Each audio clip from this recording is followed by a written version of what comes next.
In this video, we'll talk about acute bacterial meningitis. It's also called as pyogenic meningitis. So it's an acute purulent infection within the subarachnoid space. So what happens, there will be presence of pus in the CSF. So presence of polymorphonuclear leukocytes in the CSF. So now coming to the etiology, you can remember it with this mnemonic SNHL, which is sensorineural hearing loss. And also the one more point related to it is, this pyogenic meningitis in the children will lead to long-term complication like SNHL. So in the children who are affected by pyogenic meningitis, in the late complication, they can also develop sensorineural hearing loss. So that's also one point. And also SNHL, with this mnemonic, you can remember all the organisms which are affecting this acute bacterial meningitis. So S stands for this Streptococcus pneumonia, N for Neisseria meningitis, H for Haemophilus influenza, L for Listeria monocytogenes. So now if you look at this thing, so from the S and L, it will be affecting this extreme age groups. N and H also seen in the children, and N is also seen in the adults, L is seen in the neonates. So now coming to the Streptococcus pneumonia, it comes from this pneumococcal infections from the sinusitis, otitis media, pneumonia, and also you can see this complement deficiency in this condition when it is infected by the Streptococcus pneumonia.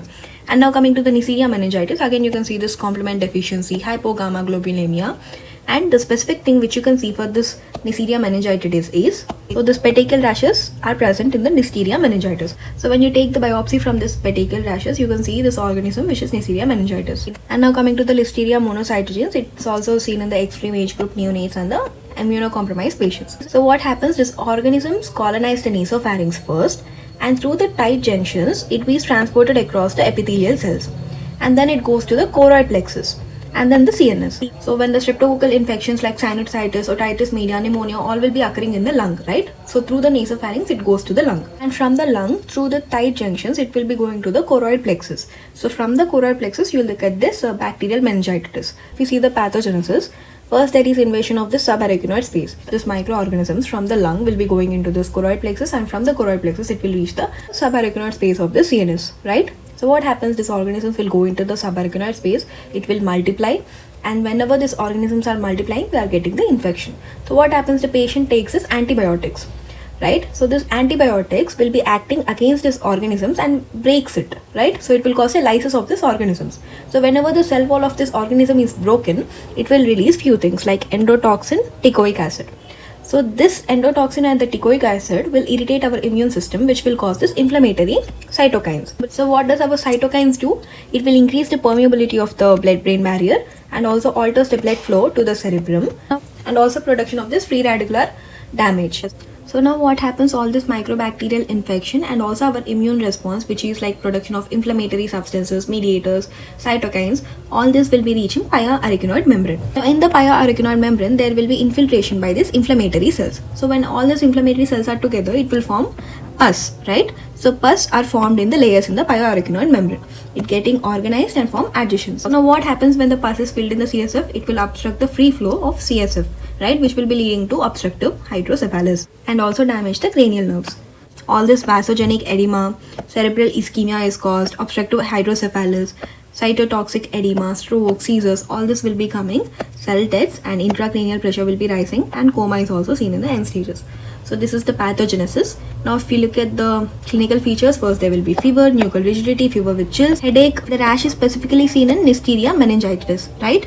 So there will be diffuse erythematous maculopapular rash, which will be causing this petechial rashes on the trunk. There will be rise intracranial pressure from 180 to 400 mm H2O, which will be leading to cerebral herniation and the hydrocephalus. And also decrease in the consciousness, nausea, vomiting, photophobia. Nuchal rigidity can be seen, seizures, which can be focal because of ischemia and anoxia, and it can become generalized seizures also when there is hyponatremia, right? Cranial nerve palsies can be seen, focal neurological deficits can be seen, visual field defects, hemiparesis. So write all these symptoms. So first start with the fever with chills, nuchal rigidity, headache. And in case of Neisseria meningitis, you can also see a rash. Describe the rash. It is a diffuse erythematous maculopapular rash, which can be seen on the trunk. When you take the biopsy from this rash, you can find out the organism, right? Causative organism. And also there will be features of increased intracranial pressure. So this intracranial pressure will rise to 180 to 400 mm of H2O, right? So it will cause this cerebral herniation. And also in the CNS symptoms, just write all the CNS symptoms. There will be projectile vomiting, photophobia, nausea, decreased consciousness, nuchal rigidity, and write about convulsions, which is seizures. It can be of two types. One is a focal and the generalized. Focal if there is particular anoxia to only to that region, right? focal neurological deficits, visual field defects, hemiparalysis, all this can be seen. And now coming to the Cushing's reflex. So what do you mean by Cushing's reflex? There is decrease in the heart rate, increase in the BP, and irregular respiration. So this triad of decreased heart rate, increased BP, irregular respiration is Cushing's reflex, which can also be seen in this acute bacterial meningitis. And the signs you can see are Koenig sign and the Brudzinski sign. So now coming to this investigations, you can do lumbar puncture if there is no contraindications like solid mass, lesion, or obstructive hydrocephalus. So these are some of the contraindications for lumbar puncture. If there are no contraindications, you can safely do this lumbar puncture. And also blood culture, neuroimaging, CT scan, MRI, throat swab, polymerase chain reaction, all this can be done. CSF studies from this lumbar puncture. So the CSF can be turbid and coagulum present. So CSF pressure, again as we mentioned earlier, the intracranial pressure will be 180 to 400 mm of H2O, and the protein will be rising, glucose will be decreased. So the rise protein will be around 50 to 200 mg per 100 ml. So protein produced by the bacteria, right? So there is bacterial infection, so there will be more protein. Coming to the glucose, glucose is decreased from 0 to 20 mg. The normal is 45 to 80 mg, and the chloride is also decreased. Normal is 750 mg, but here we are having 700 mg, right? So somewhat chloride is also decreased. Now if we look at the cells, normally you wouldn't find any pus cells, lymphocytes, or gram stain, right? But here in this case of acute bacterial meningitis, you can see pus cells, polymorphonuclear cells, and also lymphocytes are also seen. So before we go further, if you look at this, so what do we do in the management of this bacterial meningitis? First, we'll resuscitate the patient, because the patient come with all this intracranial pressure, patients come with seizures and all. So first we'll resuscitate them and stabilize them.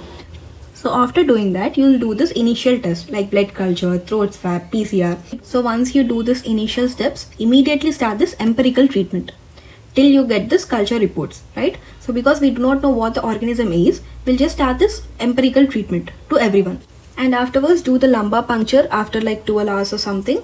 So do lumbar puncture after 12 hours if there is no contraindications like obstructive hydrocephalus, edema, cerebral edema, mass or lesions or tumors. So if there are no contraindications, do the lumbar puncture. By the time you will be getting this culture reports, now start the definitive antibiotic therapy. So now if you look at this empirical treatment based on the age, first write all the different age groups. Infants less than 3 months, greater than 3 months. And adults greater than 55 years, normal adults, and also adults who have undergone surgery, trauma, or immunocompromised adults. So write these 4 categories, and in everything just write ampicillin cefotaxime, and you'll have to add this vancomycin only in few conditions. Both the adults you'll add this vancomycin, right?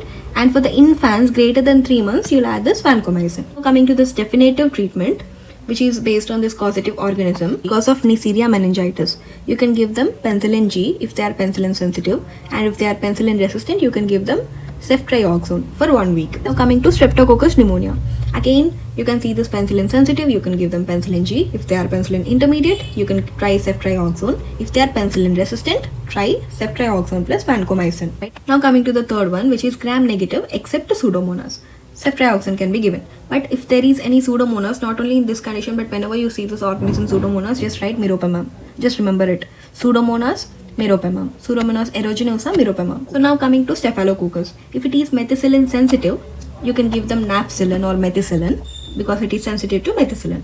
But if it is methicillin resistant, you can give vancomycin. Again we can remember it, right? Staphylococcus, the specific MRSA, which is methicillin resistant Staphylococcus aureus, you'll give them vancomycin. Listeria monocytogenes, ampicillin and gentamicin can be given.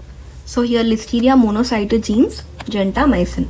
Now coming to Haemophilus influenza, ceftriaxone can be given. Streptococcus agalacti, penicillin G can be given. Again I remember it, penicillin G from agalacti, something like that.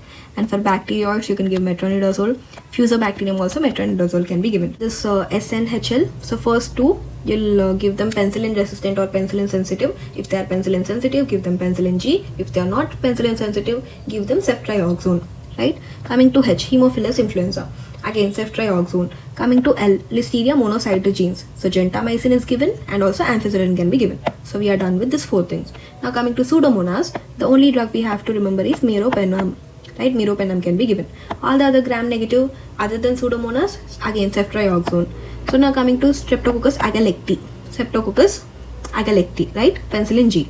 For bacteroids and the fusobacterium, this metronidazole can be given. And for Staphylococcus aureus, again you'll see this methicillin resistance or methicillin sensitive. If it is sensitive, give them methicillin, and if it is not sensitive, give them vancomycin. If it is MRSA, vancomycin can be given. So this is about it. Bye.